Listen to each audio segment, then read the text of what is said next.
Bonjour Eric Scherer. Bonjour. Est-ce que vous pouvez nous expliquer pourquoi, malgré les promesses, aucune loi ne garantit aujourd'hui la neutralité du net? Pourquoi Parce que pour l'instant, les politiques n'ont pas eu le courage de garantir une des libertés absolument fondamentales du citoyen connecté. La neutralité du net, qu'est-ce que c'est? La neutralité du net, c'est la possibilité pour chaque citoyen d'avoir accès à tous les services d'Internet et en retour, la possibilité pour tous les services d'Internet d'avoir accès à tous les citoyens. C'est donc un principe d'égalité de traitement.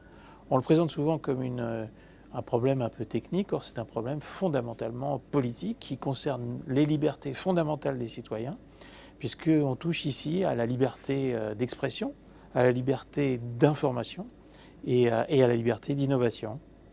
Est-ce qu'on a besoin d'une loi? N'est-ce pas aujourd'hui peu ou prou la norme, cette égalité de traitement? Alors vous avez raison, on peut se le demander parce qu'aujourd'hui c'est peu ou prou la norme. Effectivement, le web depuis sa fondation est une plateforme neutre. Le problème c'est qu'aujourd'hui il y a de plus en plus d'inquiétudes et en raison de menaces sur cette liberté du net. Beaucoup d'industriels aujourd'hui souhaitent construire, bâtir un web à deux vitesses. Un web, j'allais dire, un web pour les riches et un web pour les pauvres. En fait, un web où vous auriez sur une voie ceux qui peuvent se permettre de payer des connexions rapides où il n'y a pas de buffer, où il n'y a pas de latence et d'attente, et puis un web où tout le reste serait un peu coincé dans les embouteillages.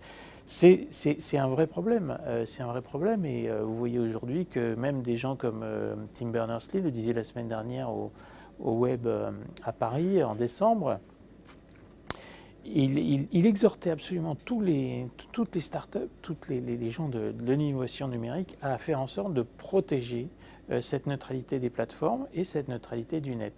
Le grand risque aujourd'hui, c'est effectivement d'avoir des fournisseurs d'accès, en d'autres termes des opérateurs de télécommunications, qui choisiraient les contenus ou les services qui arriveraient plus vite que d'autres sur vos écrans. Et ça, aujourd'hui, c'est un vrai risque pour l'économie de demain qui va se reposer sur Internet, qui va reposer sur la connexion, sur la bande passante. La bande passante doit être un bien public. La bande passante, ça doit être aussi un bien public que l'eau ou l'électricité.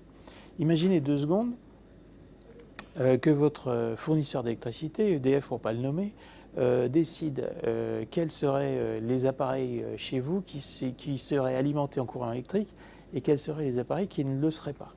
Imaginez que ce même fournisseur d'électricité se mettait à choisir s'il allait alimenter votre frigidaire en fonction de la marque. Cette marque-là, je lui donne du courant, je lui fournis, mais celle-là, je ne lui donne pas de courant parce qu'elle ne m'a pas payé assez cher pour transporter le courant. Voilà le risque qui s'annonce.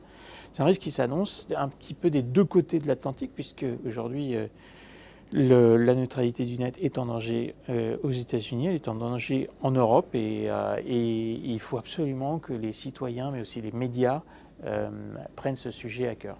Qui est-ce qui aurait intérêt à ce que cette neutralité du net ne voit pas le jour? Je pense à Angela Merkel, par exemple, qui s'est positionnée contre très récemment en expliquant que ce pourrait être, cette interdiction de la neutralité du net, une source d'innovation. Est-ce que vous comprenez cette position? Non, c'est incompréhensible, totalement incompréhensible. D'ailleurs, Tim Berners-Lee lui-même l'a rejeté violemment également. Je pense que là, on est dans une certaine forme d'inculture numérique de nos dirigeants, qui n'est pas propre à l'Allemagne, mais qui est propre aussi à tous les grands pays, ou parfois à des générations, mais pas que. Simplement, il y a d'autres sujets sur lesquels ils doivent travailler, et parfois, je pense que la culture numérique de nos dirigeants n'est pas à la hauteur des enjeux de demain, et c'est un autre problème. Mais regardez, Angela Merkel a cet avis-là, Barack Obama en a un autre, puisqu'il a lui-même, il s'est fortement prononcé en faveur d'un Internet ouvert. Je dis bien un Internet ouvert, qui est le synonyme de cette neutralité du net, qu'il a défendu farouchement lors d'une intervention télévision devant les Américains, mettant la pression sur sa propre autorité des télécoms, la FCC, qui aujourd'hui doit se prononcer. La FCC qui fait l'objet de tout un tas de pressions, à la fois des lobbies des telcos, des FAI, mais aussi des citoyens, des internautes et du Congrès, quelles que soient les couleurs, pour garder l'Internet ouvert. Alors vous avez dit un petit peu plus tôt, Éric Chérard, qu'il s'agissait d'une question politique, mais sur un plan technique, à l'heure de l'explosion de la bande passante, de l'explosion de la consommation de vidéos, est-ce que cette neutralité du net, techniquement, elle est réalisable? Elle est réalisable aujourd'hui, pourquoi elle ne le serait pas demain avec la loi de Moore et les progrès technologiques qui sont à l'œuvre? Il n'y a aucune raison. Évidemment, la vidéo prend énormément de place et de plus en plus de place sur la bande passante, mais c'est ainsi et je crois qu'il n'y aura pas grand problème aujourd'hui quand on voit que l'Asie travaille déjà sur la 5G et sur des normes de compression et de bandes passantes qui nous permettront d'avoir accès, enfin que tous aient accès à cette richesse et à ce potentiel de croissance économique et donc d'emploi de demain. Il n'y a aucune raison qu'une poignée d'acteurs se mettent à devenir les propriétaires d'un bien public. Éric Chérard, vous êtes vice-président du GES, vous êtes également directeur de la prospective à France Télévisions.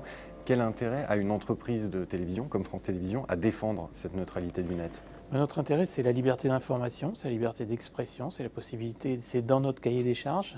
Nous devons mettre à disposition du public qui paye la redevance, la totalité de nos programmes, de nos contenus, des œuvres, de l'info, du sport. Ça passe de plus en plus par d'autres écrans que la télévision, par d'autres types de transmission que le broadcast classique et la voix hertzienne. Et donc il est absolument crucial pour nous que tous les citoyens aient un accès non discriminé, à nos contenus, que ce soit, je le dis encore, l'info, le sport, les œuvres de fiction, les magazines, etc. Éric Chérard, je vous remercie. Merci.